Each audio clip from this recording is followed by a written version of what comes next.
welcome to Tales from the Tip. I'm DA. Normally, I'd say alongside 15-year tour caddy Mick Middlemo, but Mick took Rory's advice and is taking the first round of the playoffs off. So, I brought in not only a good friend, but one of our biggest supporters, and a guy that you have seen regularly on this channel. He is the Chief Operating Officer of La Cima Restaurant Group, a.k.a. Twin Peaks, Mr. James Porcello. James? Glad to be here, Dave. Welcome back. How are you doing? I'm doing well. It's been a while. It's been a while. I think Augusta. Augusta was the last time we had you on. Well, I will say this. Augusta was the last time you and I did the podcast alone. Mick and I were here, and you are always make some cameo appearances while we're on. So, what is new with you guys? Tell us what's going on with you. You know, it's been a good summer. It's been a good start to the season. World Cup was great for us, as you can imagine. Believe it or not, we actually did probably better for some of the international games, even in the U.S. Especially with Mexico. I don't doubt any of it. I saw the numbers from our good partners at Anheuser-Busch with Ultra. Yep. The numbers that they were sharing with us, and that's what they're sharing with us, was unbelievable. And you only have a handful of U.S. games. Everything else is in international. And it's international. Soccer did really well. Really well. Good. Really well. So normally the summer is a little bit of a slow time for us in general. Yeah. Restaurant business in general, unless you're in a festive market. But we did really well for soccer. This is our lull, as you see right now.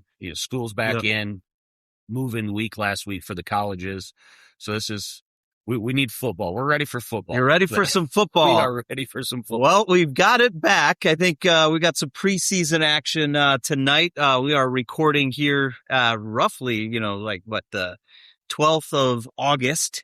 So we've got some football tonight, or 13th of August. Late. Yeah.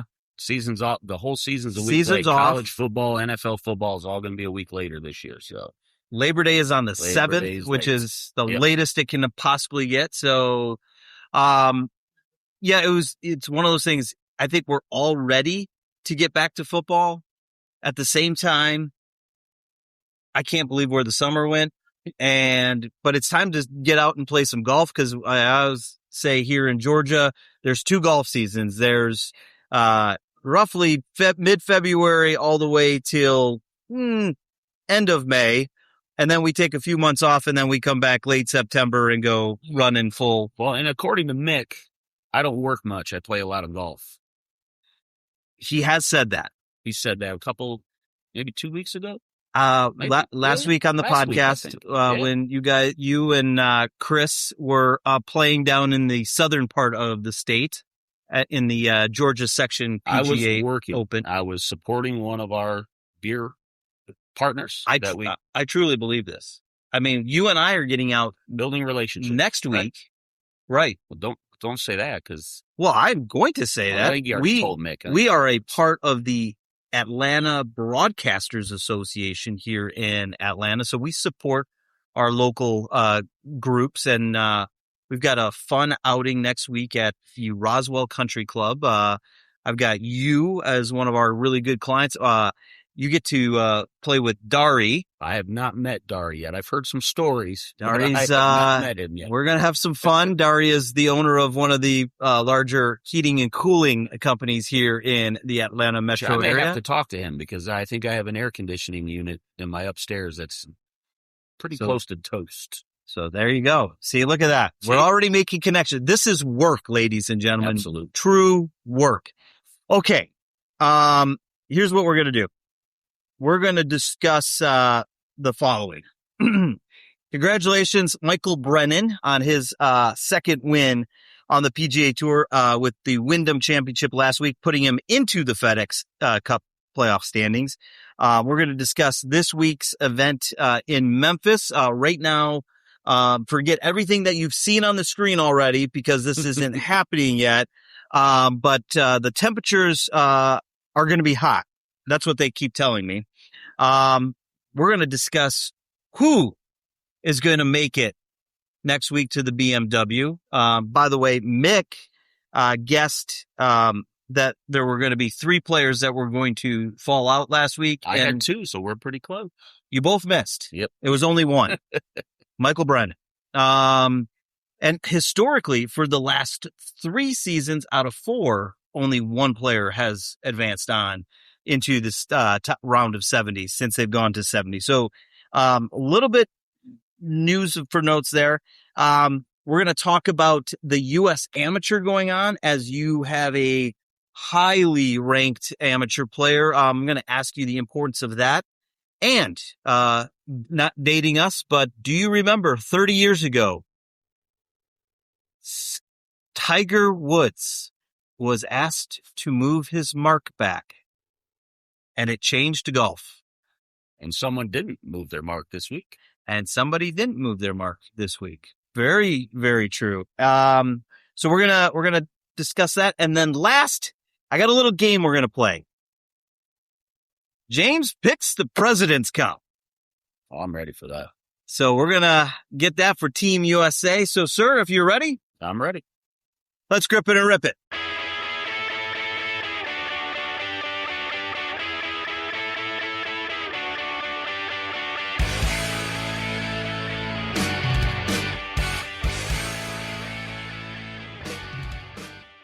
Okay. Wyndham Championship, the final regular season event on the PGA Tour. Greensboro, North Carolina. Good news this week coming out of the tour. Greensboro is going to be back on the schedule starting in 28. They'll be back next year as well, but in 28 as part of the Champions Tour series. Did you have a chance to watch much of the tournament? Unfortunately, I missed the entire tournament. I was traveling for work, Mick. And I was actually working over the weekend, and I actually did not have time to watch any golf this weekend. Of course, I kept up on it a little bit and saw what happened at the end, but I missed the whole weekend. So, for the most part, the story continues on the PGA Tour this year. The 54-hole leader can't hold. Bo Hostler held the 54-hole lead. Maybe not enough coffee from Bo's barista there. But Michael Brennan jumping from number 105th in FedEx Cup points rankings to number 47 with a final round 64 at Sedgefield. I mean, he lapped the field on Sunday, to give him some credit. He played some. I was able to watch it. By the time they got to the back, that tournament was over. It was. And Michael Brennan looked like he was on cruise control. He was golfing his ball extremely well, putting it in the places he needed to. On the flip side, you were watching Hostler just struggle. Missing fairways. Shot 3 under. It's not like he. Well, and that's the thing. I mean, you got final round pin placements, the whole 9 yards. Michael Brennan played a really. He won that golf tournament. Yeah. Hostler didn't lose it. And Michael Brennan but it's not like Michael Brennan hasn't been playing bad golf. I mean, really just, a couple of disappointments, in Detroit, a couple weeks, or the week prior to that. He played well up at the 3M. So again, getting himself into position at 105 to then jump to 47. Let me ask you this question though. What do you think? Who do you think felt more pressure, Brennan or Hostler? Brennan was sitting at 105. Hostler was at 122. It's Hostler. He had the lead.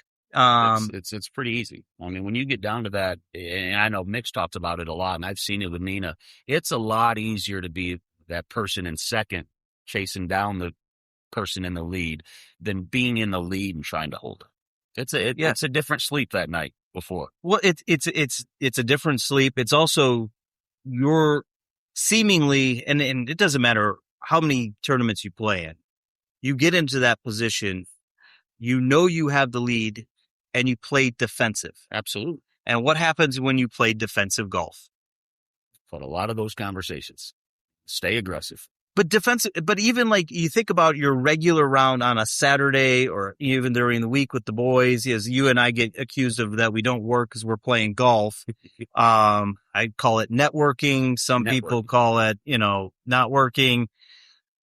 You're still, you may be 2 up on a guy and you're playing for $20. Not going to make or break you, but you start feeling it. You got that little 4.5 foot, 5 foot knee knocker, and it's in your brain like, I can't miss this. He just rolled in a 12 footer on me.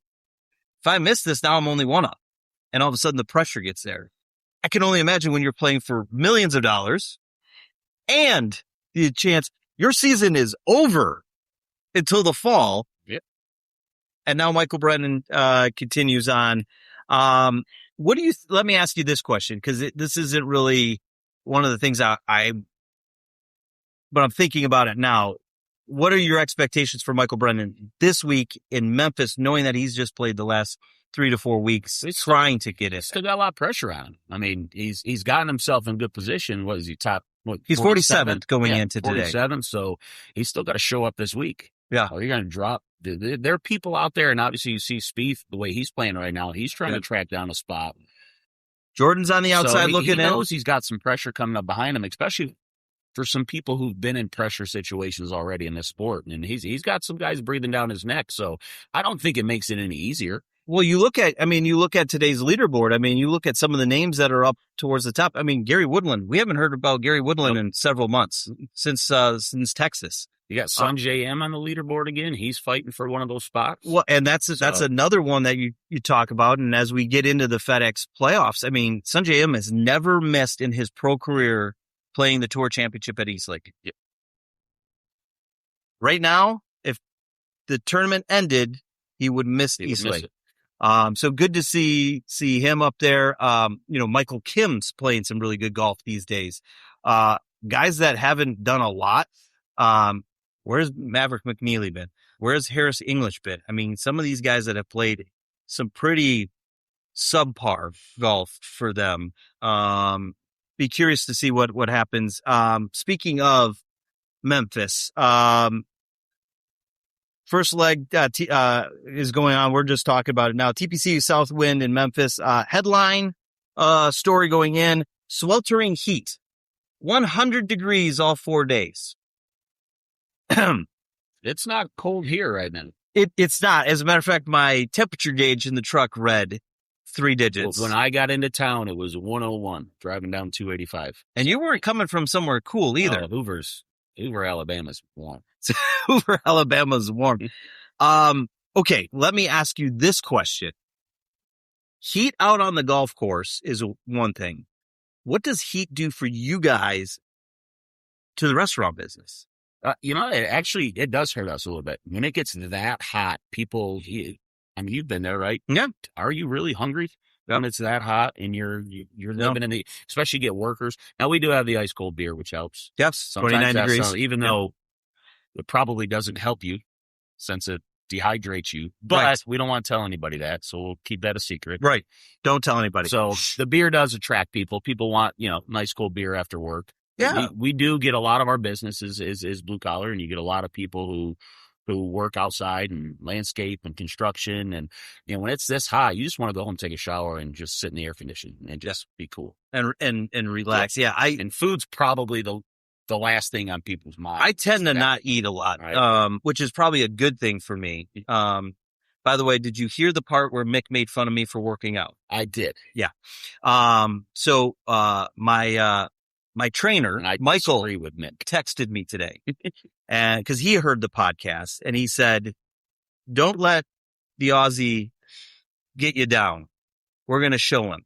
And I said, well, we got a few months because he's decided to not take a loop, which I still cannot believe. And he's going to be here to hang out with you and I. So that'll be fun. That will be fun. Okay. Next thing. Let me ask you this question.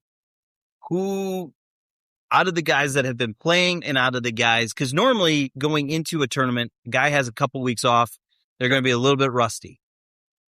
Who has the advantage, though, in the heat this week? Is it the guys that have taken a week or two off, or is it the guys that have been playing? Because fatigue is going to play a factor. Fatigue's going to be a factor. To your point, I mean, we see it in every sport, right?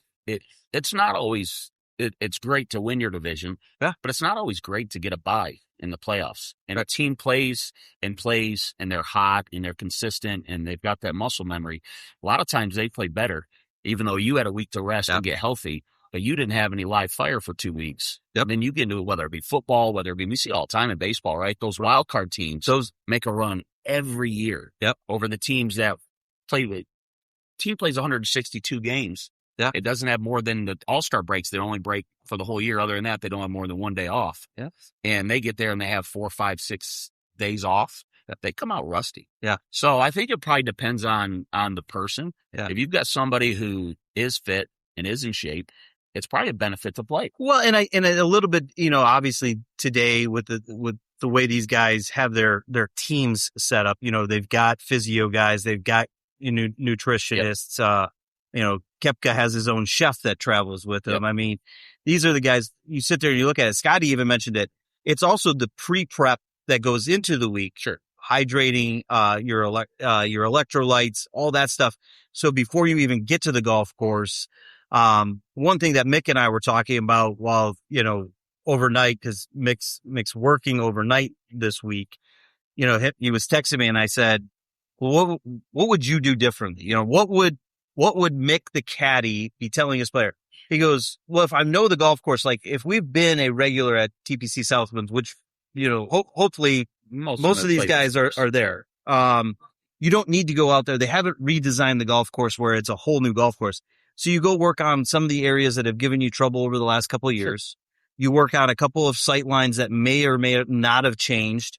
But for the most part, you conserve energy. You may go to the range and work on a light session. Most of the time is spent on the putting green, and the rest, resting. Yep. Now for Mick, that's having an ice cold ultra. Okay. Who do you have your eye on this week? Spieth. It's hard not to. It's hard not to. So, in fairness to the listening audience, and there we do have some bias here. There's some folks already watching us online right now, and they're going, Dave and James, the tournament's on right now. You could look to see what the score. Yes, the leaderboard right now, Jordan Spieth, Michael Bjornsson, and Kurt Kitayama, and Jake Knapp are all leading the tournament at -5. All of them are in the clubhouse at this point. With that being said, going into the week, it was Spieth, Homa, and M. Okay. Those are the ones that they're in striking distance, right? They're in the 50s. They're hovering around those areas. Those were the three, and I'd love to see Jordan Spieth come. Yeah. And again, it's my daughter's favorite golfer, so I'm a little biased when it comes to Jordan. I'm a big Whoa. Hold on. We have breaking news. Nina has now switched. No, she never switched. Favorite player. Oh, that's not true. It was always Jordan Spieth until she got a text message. Yes, from Happy Gilmore's caddy. Happy Gilmore's caddy.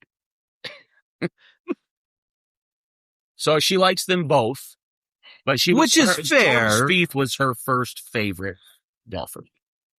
And given the fact that the other one has been out with a back injury for not playing a lot of golf. Couple of years now, I think it's fair. So we're going to go with Spieth. Mick would cringe at that. You know this. Okay. Let me ask you this. Mick's taking Chris Wright this week. I took Bud Cauley. Who are you taking to win? The FedEx St. Jude Classic. And it's hard now, but I also have Tommy Fleetwood. You like Tommy? I like Tommy Fleetwood for the rest of the month. I mean, to be honest. You wouldn't be wrong about him in a little while. You wouldn't be wrong. Yes, because that actually is the next question for you. Who do you have winning the FedEx Cup? I've got Tommy Fleetwood. Yep. And just as a reminder, back in December, Mick took Hideki Matsuyama, and I have Xander Schauffele. So there's a good pick. Just to keep everybody up to date on that standings, for the majors, I lead Mick by 4 strokes. Right. After, really it came down to Scotty's finish at the U.S. Open and Bryson missing the cut. And based on Mick's new scoring mechanism, my total, I was trailing 31 going into that. I beat him by 35 after that. So I lead by 4 because both of our players missed the cut at the Open Championship. So really it's going to come down to who wins. I think you're in a pretty good spot with Xander. He always plays well at ESA. I like my chances. The thing is, this is where he screwed up. Had he taken the dollars, the total winnings amount, he'd be leading me right now. Gotcha, buddy. Okay.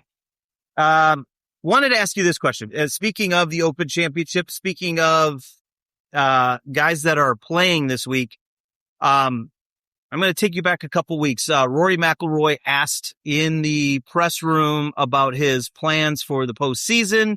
And at that time, Rory said, let me quote, he candidly noted that he has reached a point in his career where other segments of his schedule and personal priorities are taking precedence.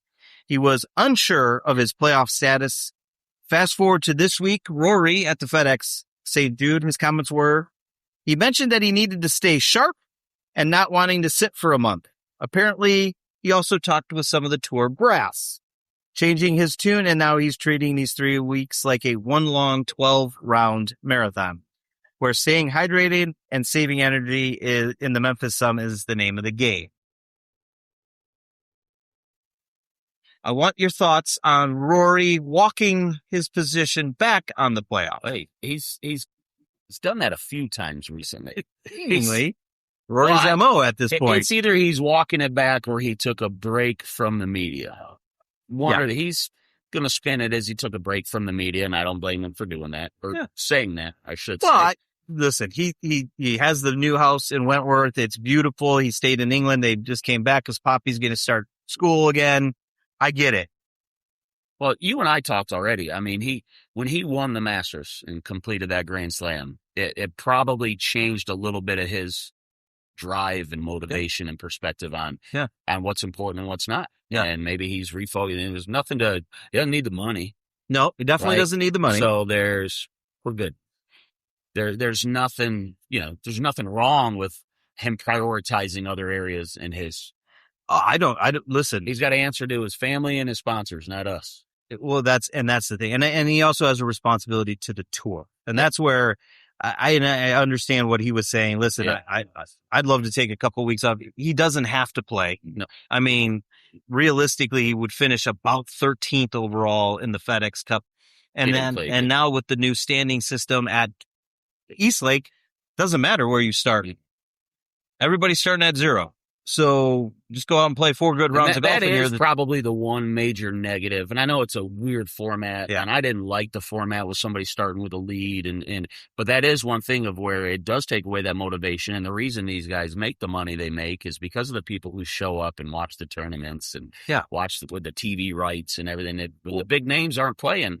Those dollars are down. Well, and that's the thing. I look at, this tournament especially. I mean, you look at how much money.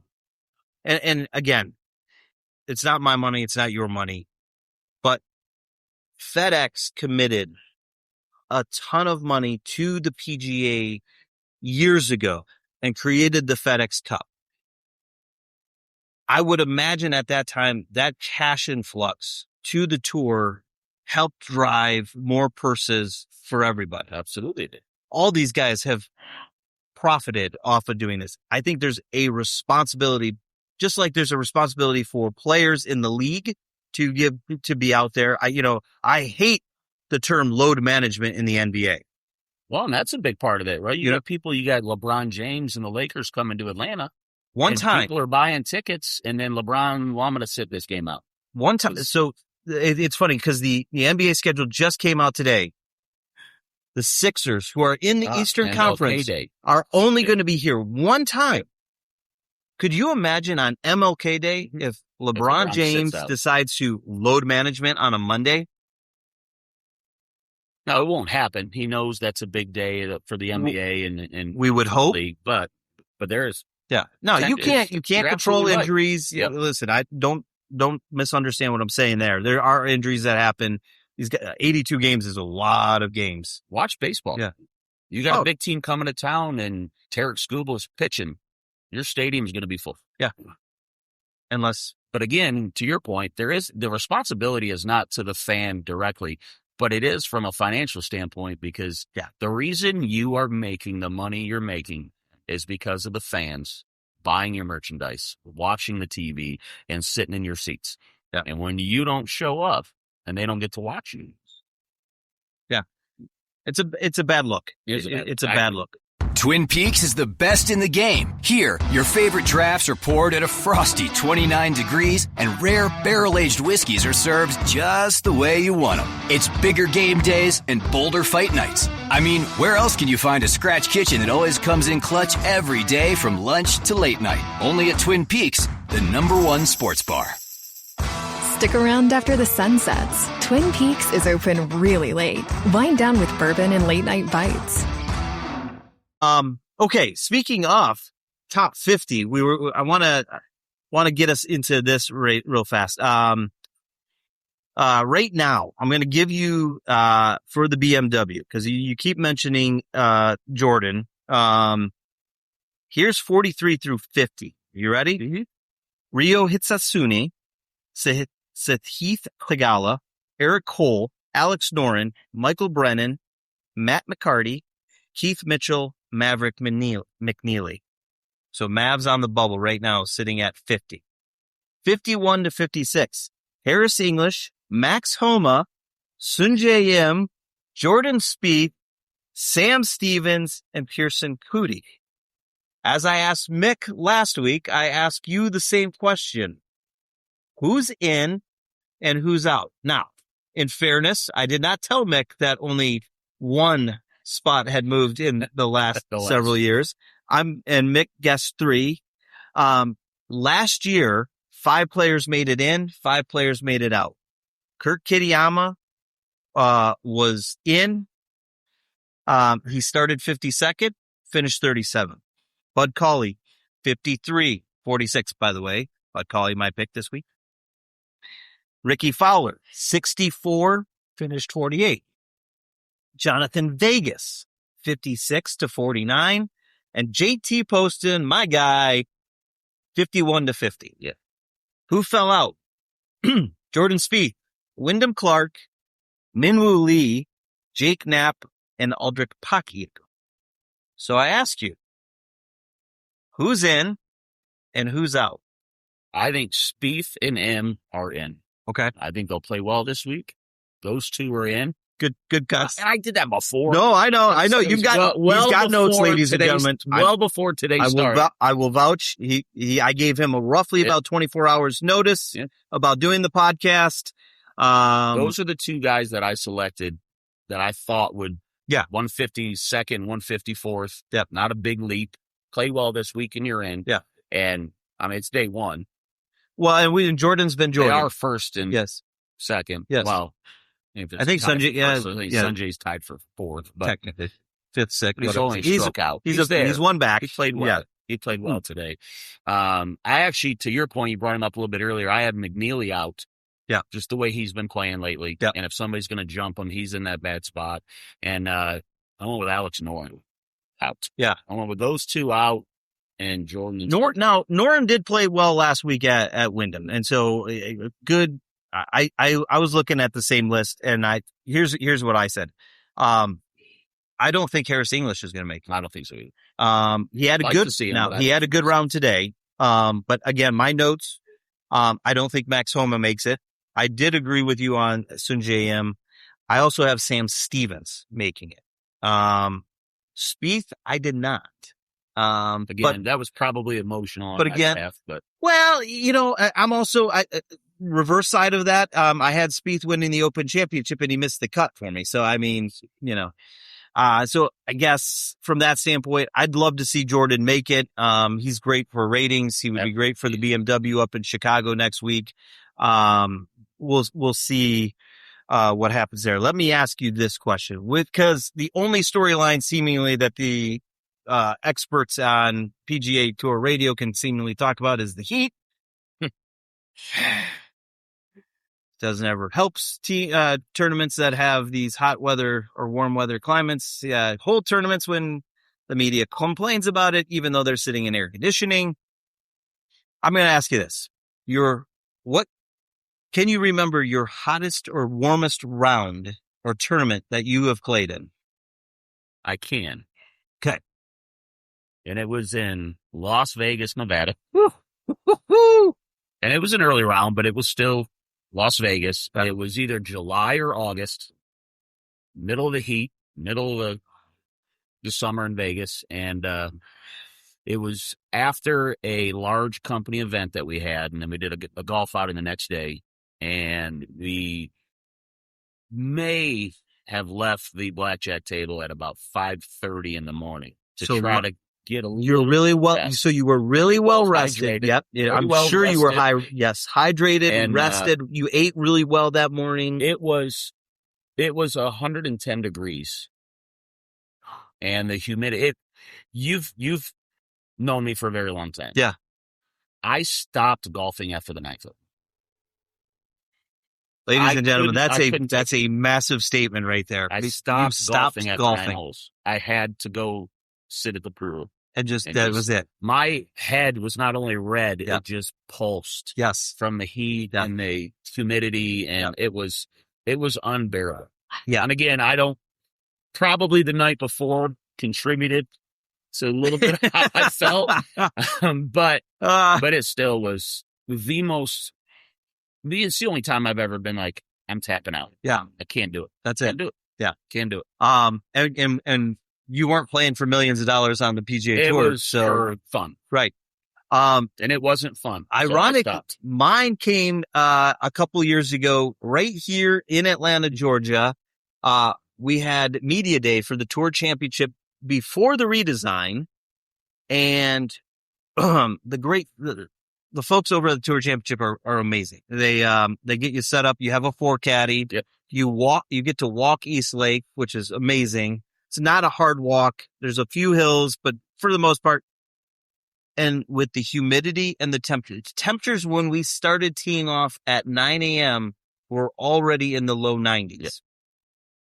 By the time we finished, it was 96 degrees, and my shirt, I could wring it out. I sat like you. I went up into the clubhouse. I turned on the coldest water I could find and stood in it for about 20 minutes. I was cold plunging before cold plunging was a thing at that point.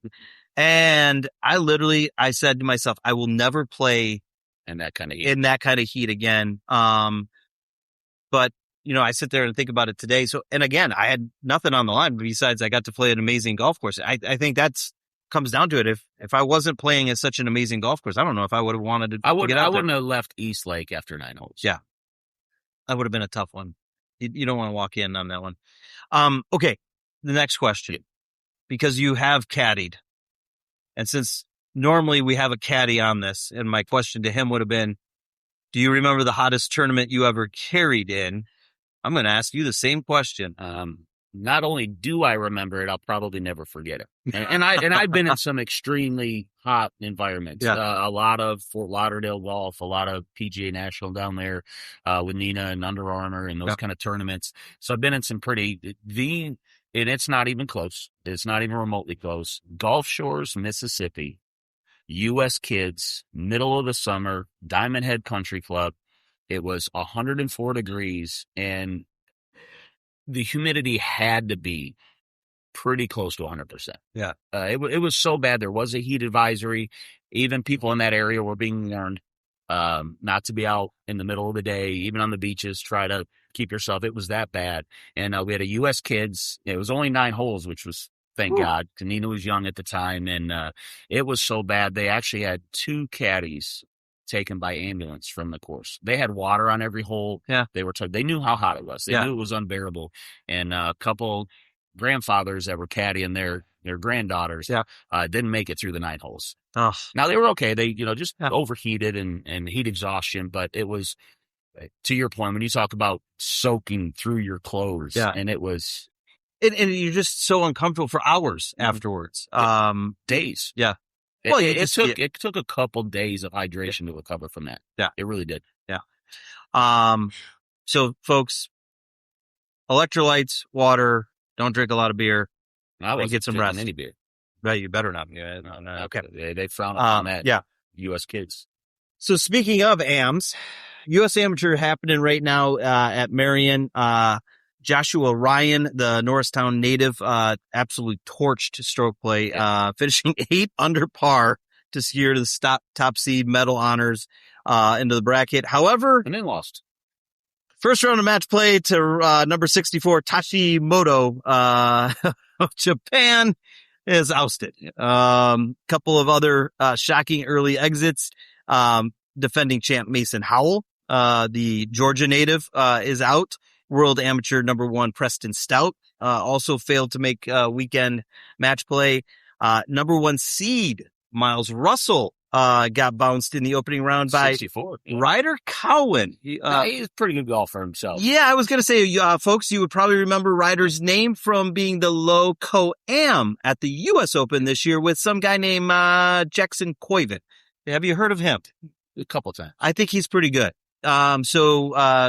No shame in getting ousted by him. No. He's and especially when he can pull a shot that you and I can hit all day long and hit a chip about 2.5 inches and then hold the next one. Yes. It's unbelievable. These kids, just what you can see, and it's no different than when I'm able to get out with you and Nina's in our group. It's a different game. It's a different game. I will say this, ladies and gentlemen, if you've never played with an amateur golfer at a high level, the club sounds different. The swing looks, it looks effortless, and the ball just explodes off the club face. I'm in awe sometimes of these kids and what they can do with the ball. But one of the things that I always look at nowadays, and taking you back 30 years ago, Steve Scott, runner up to Tiger Woods, famously reminded Tiger with the most amazing 9 words that will ever change golf. Said, Tiger. I want to make sure I find this correctly. Let me see where I got it, because I have it somewhere in here.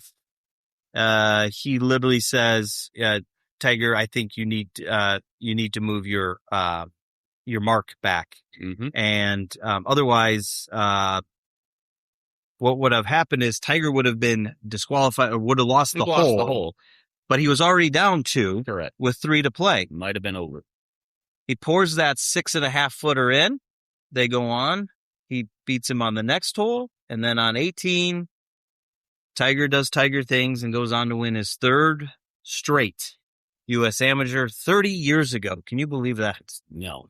I really don't need you to remind me that was 30 years ago. 30 years ago.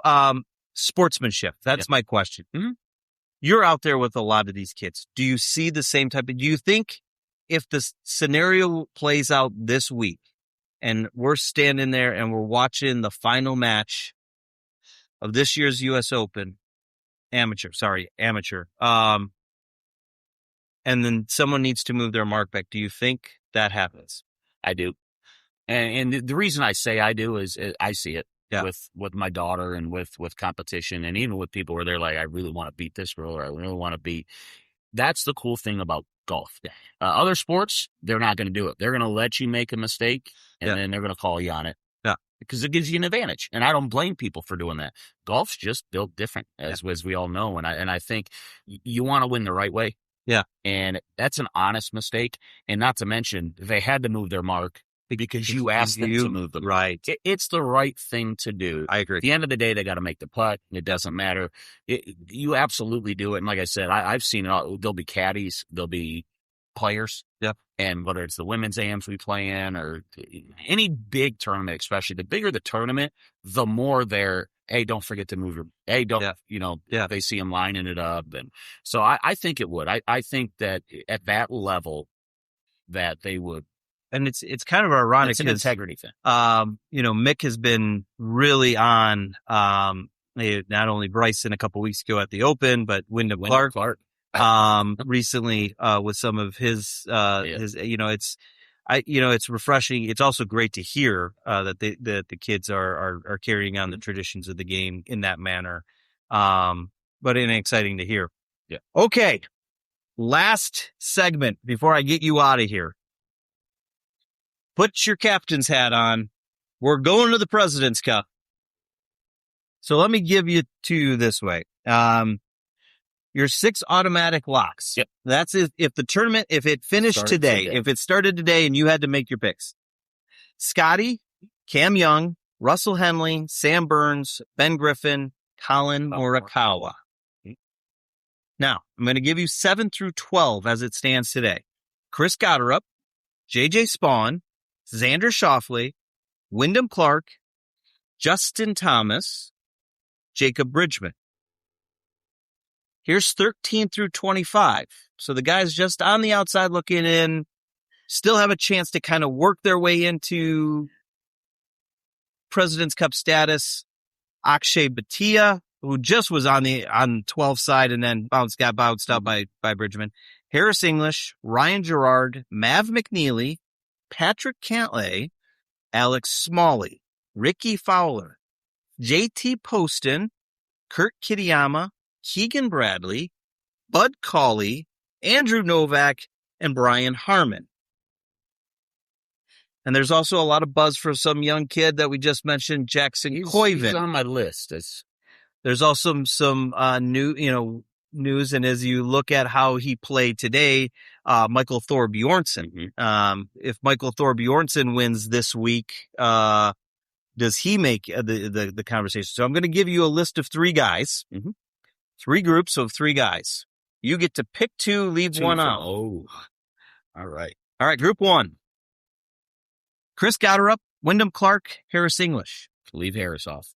Harris is out. That's an easy one. You gave me an easy one there. Not because I don't like Harris. I'd love to see him out there, but those 2 deserve it more than him. Group 2. J.J. Spawn, Justin Thomas, Ryan Gerard. J.J. Spawn.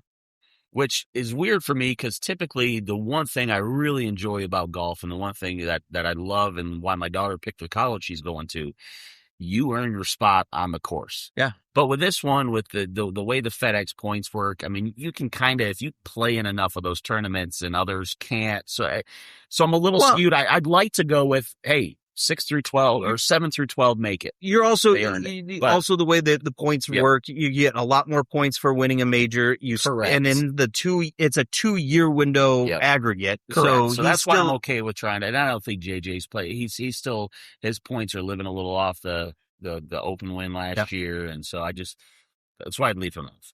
Last group: Xander Schauffele, Jacob Bridgman, Jackson Koiven. Whoa, you did save that for last. I did. Wow.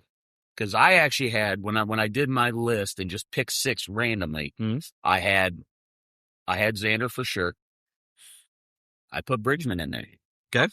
And the wild card was Koiven and a couple other golfers. And because of, and actually, I get probably sick of hearing this, but Spieth was one that I was constantly thinking of because just the way he riles up the crowd. He's a fan favorite. He plays well in that kind of format.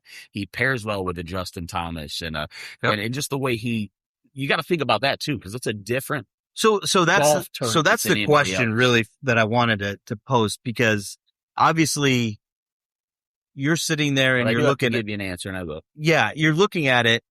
I want your answer, but I want you to think of it from this standpoint. As you're building this team, your responsibility, because this is the PGA of America that runs the President's Cup team as well as the Ryder Cup team. Yeah. And we know our successes in the President's Cup, and we know our failures in the Ryder Cup. Do you give more of the younger guys, a Michael Thor Bjornsson, a Michael Brennan, a Jacob Bridgman, a Jackson in it too, and you left him off that list. I did leave him off the list because I realistically I don't know if he's going to have enough points. He's not going to end up. You're looking at. I mean, realistically, I don't see I don't see Steve going very far off a chalk. And I say that, I do agree with you. I don't think J.J. Spaun has played really good golf this year. Yes, he did win. Don't get me wrong. He won in Texas. That's months ago. Current form during the majors was not there. But do you use this opportunity to grow the team with the risk of potentially losing it? Because the internationals team playing some pretty good golf right now. Fair. That guy named Tom Kim's playing some really good golf. I mean, you look at the guys that are out there playing golf. Chris Wrighton playing some really good golf right now. What would you do? Do you go a little younger, or do you stick with experience? You probably got to have a mix. You see any good sports team has a blend. They have a couple people that have been around, been through it, been through the playoffs, know what that pressure's like. But the ones that they usually have a couple people that don't know any better right now, right? They don't know they're not supposed to be in that setting and what kind of pressure is in it. They're just in the moment. And I think you got to have a good mix. Yeah, I think you need to put that team together where you've got some long-term people that deserve it and can help. They've been through that, and the pressure's not going to get to them. Yeah. But I think you need to influx it. But, going back to that, you put me in a tough spot because Xander's in my opinion. Oh, I was no way Xander's out. Xander's in 100%. I mean, Bridgman's not a old cat either. He's a young kid. He's a young kid. I think I would put Koyman in there. Put Koyman in. I would have gone the same route up until this past week, and seeing how he handled the pressure of what was going on. I think, yes, and I've heard all the arguments, both sides. I mean, yes, he has the most recent experience playing in match play. Again, given the context of match play, you were playing against other amateurs in college. Correct. You're playing pro golfers. Now, there's a lot of college golfers that should be pro golfers. Don't get me wrong. I just think that there's an experience level on the tour that you need to have. I think a Michael Brennan. I'd almost like to see a Michael Thorby over both of them. Yeah, I'd love to see a Michael Thorby Ornson make the team. Recency bias has to play a little bit into this too. Yeah. I mean, especially in golf. Oh, you can't just turn it on and turn it off. If you're struggling, that struggle could last. I don't agree with a 2-year aggregate. I mean, you're telling me that. I mean, you look at the list and you're like, you could. Last year we were debating if Colin Morikawa should have made the Ryder Cup team, and then he went out and didn't play well in the Ryder Cup. Correct. And proved everybody that he probably shouldn't have been because he wasn't in good form going in. Yet this year, he's a lock as of today. Correct. To be on the Ryder Cup team. So again, recency is it's important, big factor. And I think it's one of those things where we have an advantage over Europe to be able to test some of these guys under pressure moments, and we don't take advantage of it. I had Xander, Wyndham, JT, and Goddard in no matter what. Those were the 4 that I picked. And all of them were in the top 12. Those were the ones in the top 12 where I thought they should stay in that area. And then I was back and forth on Brennan and Bridgman. And I would also put Bud Cauley in the mix if he wins, if he wins this week or he puts himself in a spot. Now we're looking at Ryo Hitsatsune is at -1. I'm looking at there's Tom Kim -1. So there's Xander. You're looking at some of the guys. Ryan Gerard. I think he ran out of gas. He did. He played some really good golf. But yeah, there's my boy JT Pose. There you go. Now Soren +1 right now. Russ Henley. That's one that really has me confused. Russell Henley has been riding this roller coaster all year. I don't know what to make of Russ. Hopefully he gets that. Well, he's hanging on. Yeah. So he could fall out of that top 6 by the time the selections have to be. Robert McIntyre had a bad day. Yes, he did. Robert McIntyre had a bad day. +12 today. So I don't know where I'd have to go back and do some research to see where he is at. So, well, thank you, my friend. Appreciate it. Thanks for teeing it up with us on Tales from the Tips. If you're catching us on YouTube, make sure you give us a like, hit that subscribe button, drop us a comment, let us know how we're doing. We always love to hear from you. You can find Tales from the Tips wherever you find your favorite podcast. Apple, Spotify, YouTube. And now we are available on the iHeart podcast. Just search for Tales from the Tips under podcast, hit the plus button, subscribe, and enjoy. You can find us on all the socials, Instagram, X, and Mick's favorite, TikTok. That's right, TikTok. James knows that you can find Mick out on the TikTok, and you can watch this show live on the Twitch and now available on YouTube Live. Thank you to all those that joined in today. We appreciate it. This is the unedited version. You'll get to see all of Slim's handiwork here in the next few hours with all the editing and graphics and all the fun stuff. And we make sure that we add this guy's commercial spotted. So thanks. Appreciated you been able to do this. Hopefully Mick's back next week. 2-year anniversary on Saturday for Tales from the Tips from our first recorded date. Now, most people will say, well, wait, Dave, I didn't hear you until December. Yep. That's right. We recorded 9 episodes. Well, it was 9 episodes, but it was about 13 episodes total because we had to record a couple more. Long story. It's in one of the podcasts. Go back, take a listen. We appreciate it. We hope you keep your drive straight, your putt short, and your scores low. We'll see you next time on Tales from the Tips. We're out of here.